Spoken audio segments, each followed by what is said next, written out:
Hello friends welcome to my channel. तो O triple S C तरफ आपण मन कि बिग अपडेट रोचे। ओ ट्रिपल एस सी जो आपण मनकर रिक्वायरमेंट हेची ऑलरेडी आपणकर सरीची जो रिक्वायरमेंट आपणकर रहिला life stock inspector forester forest guard से रिक्वायरमेंट पई कि आपण मन पई कि गुड न्यूज सेतिर आपणकर जो एलआई पोस्ट थला लाइफ स्टॉक इंस्पेक्टर से मानक पई कि गुड न्यूज आ सहित रहा आपन फार्मासीस्ट आपणकर आडमिट कार्ड 5 डेज पूर्व आपण चेक करूँ जदि आसूची वेट करूँ किसी दिन आपंकर आसीज अपेक्षा करूँ कारण 3 तारिख आप एग्जाम अच्छी तो किसी दिन पूर्व आपंकर आसी जापे वेट करूँ आ रिजल्ट तो आपंकर एमपीएच फीमेल एएनएम कौन सी रिजल्ट आसला 24 आपंक 25 जुलाई हो गला आउ अल्प दिन रहा आ किसी दिन पर आप कैलेंडर को सी पुणी चेंज करेंगे तो बारंबार फोर्स करूँ जातु जो मैंने भी आप क्वालिफाई कर बारंबार प्रेशर पकातु गवर्नमेंट उपर जमी आपको रिजल्ट बाहर आ पोस्टिंग को दब से तो भारी टेंशन विषय से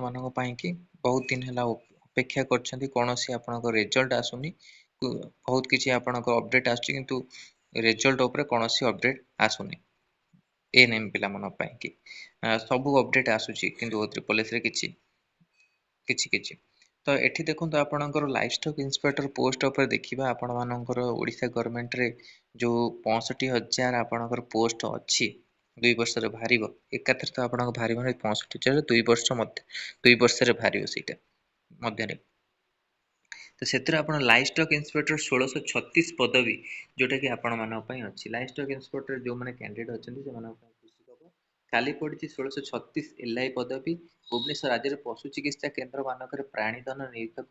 लाइफ स्टॉक इंस्पेक्टर एलआई पदवी पड़ता सरकार दृष्टि को आसी राज्य में मोट 3,330 मंजूरी प्राप्त एलआई पदवी मध्य 1644 जन प्राणी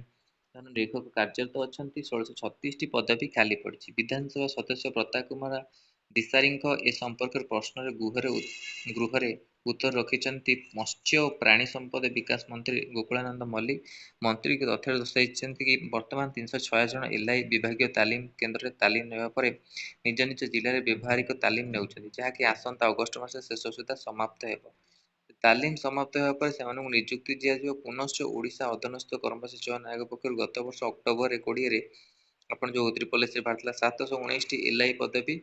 पूर्ण निमित्त विज्ञप्ति प्रकाश पाई चयन प्रक्रिया समाप्त होगा यथाशीघ्र खाली एलआई पदवी पूर्ण करने निमित्त पदक्षेप नियाजिब अवशिष्ट 531 पदवी पूर्ण लगी विहित पदक्षेप नियाजिब मंत्री सूचना देते